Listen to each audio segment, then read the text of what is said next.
পরে দেখে যে যে ছাগলের চামড়া যেভাবে ছালায় সেইভাবে ওই মহিলাটা নখ দিয়ে খামচে খামচে চামড়াটা ছুলাচ্ছে। পরে লাইট মেরে দেখে যে ওটা আমাদের কাজের ওই যে আগে কাজ করতো সেই কাজের মহিলাটাই, আর পাশে বসে আছে ওই কাকটা। খাঁচার থেকে মানে এমনি ছাড়াই ছিল, কাকটা বসে আছে। বসার পরে আমার নানু তখন বলে, তাকে বলে যে তুই এখানে ঢুকলি কিভাবে? বলছে ওই মহিলাটা নাকি নানুকে বলে যে আমার ঢুকার জন্য কোনো রাস্তার দরকার হয় না, আমি সব জায়গা দিয়ে ঢুকতে পারি, এভাবে আঞ্চলিক ভাষায় বলে আর কি। আচ্ছা। পরে মানে নানুদের সামনে সে ওই কুকুরের ভিতর থেকে ভাইয়া হাত ঢুকে মাংসগুলোকে খামচে খামচে বের করে খাচ্ছে ওই মহিলা। আর এই দৃশ্যটাও দেখতে হলো। তারপর ভাইয়া আমার নানুরা কি করবে, তারাও যতই পুরুষ হোক না কেন ভয় তো সবারই একটা থাকে। তারা আর বললো যে যা হওয়ার হয়ে গেছে, স্যানভিয়াকেও তো আর আমরা বাঁচাইতে পারলাম না, এখন নিজেরা যাতে সেফ থাকতে পারি এটা আমাদেরকে দেখা রাখবে। তো ভাইয়া তারা আর কথা না বাড়িয়ে সেখান থেকে মানে বাসায় চলে আসে। বাসায় এসে ভাইয়া তারা আমাদের হেড অফিসে ফোন দেওয়ার জন্য ফোন মানে কানেক্ট করার চেষ্টা করে ল্যান্ডলাইনে, ল্যান্ডলাইন আর কাজ করে না। ফোনে ট্রাই করে, ফোনে দেখে নেটওয়ার্ক নেই, নেটওয়ার্ক বিজি। পরে কোনোভাবে মানে ওই রাতটা আমরা পার করলাম। পরের দিন সকালে নানু অফিসে যে নিজেই বলে যে আমরা হুজুরকে দিয়ে এই বাড়িটাকে বাঁধিয়ে নিব। পরে হুজুরকে নিয়ে আসে। হুজুর এসে পুরা বাড়িটা দেখে বলে যে এই বাড়িতে হচ্ছে শয়তানের নজর পড়েছে এ বাড়িতে। আচ্ছা। তারপরে আমার মানে শয়তানের নজর এখন কেন পড়লো, এখন হুজুর বলে যে আমার আম্মুর দিকে দোষারোপ করে, বলে যে আমার আম্মু নাকি কোনো এক সকালে কোনো এক জিনকে নাকি যে জিনের কোনো একটা কাজে ব্যাঘাত ঘটিয়েছে, তার জন্য সেই জিন এসছে আমার আম্মুর কাছ থেকে প্রতিশোধ নিতে। আচ্ছা। এখন আমার আম্মু বলে যে আমি তো জীবনে কোনো পিঁপড়াও মারিনি, আমি আবার কিভাবে কোন জিনের মানে ব্যাঘাত ঘটালাম। তখন হুজুর বলে যে ঠিক আছে আমি সব দেখছি।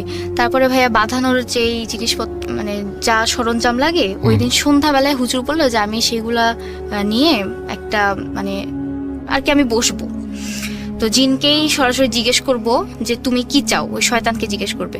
তো ভাইয়া ওই এলাকাতে এই জিনিসটা ভাইয়া কথা তো আর ছড়াইতে বেশি সময় লাগে না, এলাকার অনেকেই এই কথাটা জেনে গেছে। তখন এলাকার যে অন্যান্য কাজের মহিলারা ছিল তারা বলে এটা নাকি পিশাচিনী। আচ্ছা। এটা নাকি পিশাচ, আর এটা নাকি অনেক খারাপ জিনিস, যার দিকে একবার নজর দেয় তাকে তার নাকি জীবনকে পুরো শেষ করে ফেলে।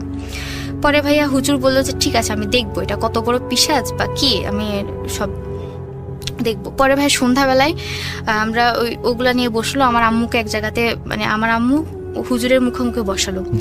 বসানোর পরে বিভিন্ন হুজুরের যে দুয়া আছে, যে সূরা আছে, সবগুলা বলে মানে দোয়া পড়লো। আর ভাইয়া হুজুর বলল যে সব বাসার যতগুলো সদস্য আছে সবাই এক জায়গাতে বসবে, বাসার সব মানে পুরো বাসা অন্ধকার রাখতে হবে, এবং মানে যাই হোক আমাদের কারো আওয়াজ করা যাবে না, চুপচাপ বসে থাকতে হবে।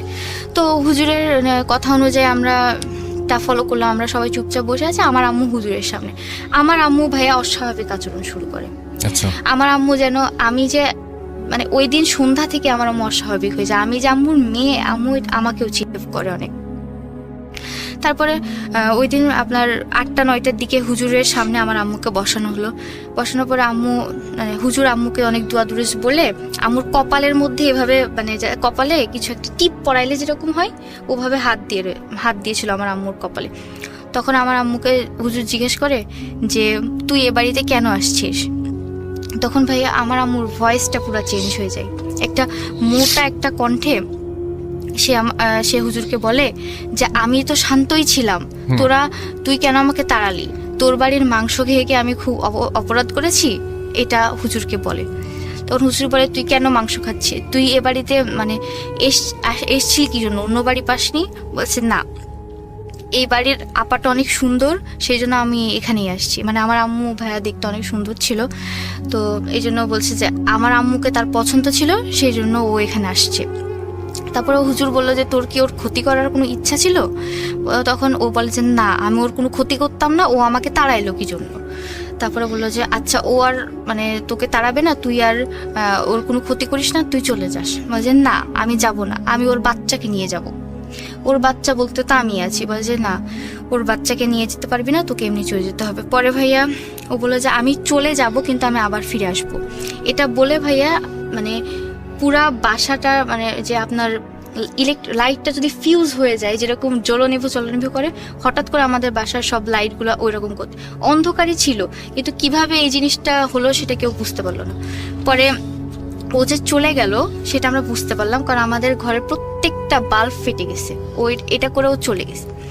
এরপর থেকে ভাইয়া আমার মানে আম্মু যতবারই আর কি প্রেগনেন্ট হতো আর মানে আমার কোনো ভাই বোনই টিকতো না আর কি, একদম মানে সাথে সাথেই নষ্ট হয়ে যেত। সেটা ওর দেওয়া অভিশাপে, সেটা ছুটেছে কিন্তু অনেক কষ্ট করতে হয়েছে আর কি। আর ভাইয়া এর মাঝে ভাইয়া আমি বলি, আমি আমার আম্মুকে নিয়ে যতগুলো স্বপ্ন দেখি সেগুলা ভাইয়া মানে জানি না কেন সত্যি হয়। ভাই আমি কি বলবো? হ্যাঁ বলেন বলেন। ভাই একদিন আমি সন্ধ্যাবেলায় স্বপ্নে দেখছি যে আমার আম্মু তখন প্রেগনেন্ট ছিল ভাইয়া। স্বপ্নে দেখি যে আমার আম্মু সিঁড়ি থেকে পড়ে যাচ্ছে সন্ধ্যাবেলায়, আর একটা লাল রঙের পা আমার আম্মুকে ধাক্কা দিয়ে ফেলে দিচ্ছে। এটা আমি স্বপ্নে দেখি। তারপরে ভাই আমি ভাবি যে স্বপ্নে তো দেখলাম, এটা আবার সত্যি হবে কি। তখন ভাই সন্ধ্যার আজান দিচ্ছে, আমি দেখি যে পাশে আমার আম্মু নাই। তা আমি ভাবলাম যে আম্মু আবার কোথায়। পরে আমি ছাদে যেয়ে দেখি আমার আম্মু দাঁড়িয়ে আছে। আম্মু বলে যে এখন তো সন্ধ্যা হয়ে গেছে, চলো আমরা যাই। ভাই আমরা যাওয়ার জন্য মানে আসলাম, সিঁড়ির যে ঘরটা আছে ছাদের ওপরে, সিঁড়ির ঘর থেকে ভাই মানে মানুষের পায়ের আওয়াজ আসছে। এটা তো অসম্ভব, আমাদের বাসায় তো তখন পুরুষ বলতে আমার মামা আর নানু, তো অন্য কেউ, ওরা তো ছাদের ঘরে যাবে না। পরে আম্মু গেল যে আম্মু বলে যে তুমি থাকো, আমি দেখে আসি যে ঘরের মধ্যে কি। ভাইয়া আম্মু ঘরের মধ্যে যে দেখে ভাইয়া দুইটা পা স্থির, মানে ফ্লোরের মধ্যে দুইটা পা মানে পড়ে আছে আর কি, শুধু কাটা দুইটা পা। আম্মু এটা দেখে ভাইয়া পিছনে সরে আসতে যে জাস্ট আপনার সিঁড়ি থেকে পড়ে যায় আম্মুর ওই বেবিটা আর কি নষ্ট হয়ে যায় তখন। আচ্ছা, এই যে আপনি এই স্বপ্ন যে সত্যি হয়, এইটার কোনো ব্যাখ্যা পেয়েছেন নাকি আপনি জানেন না এখনো পর্যন্ত কেন মনে হয়? ভাই এটা আমি অনেক হুজুরের কাছে মানে পরিচিত হুজুরকে বলেছি যে ভাই আমার অনেক স্বপ্ন এরকম সত্যি হয়েছে। এটা তো ভাই একটা বললাম, আরো অনেক স্বপ্ন এরকম হয়। ভয়ঙ্কর কিছু হয়েছে এরকম? হ্যাঁ ভাই ভয়ঙ্কর তো হয়। কিরকম বলেন তো?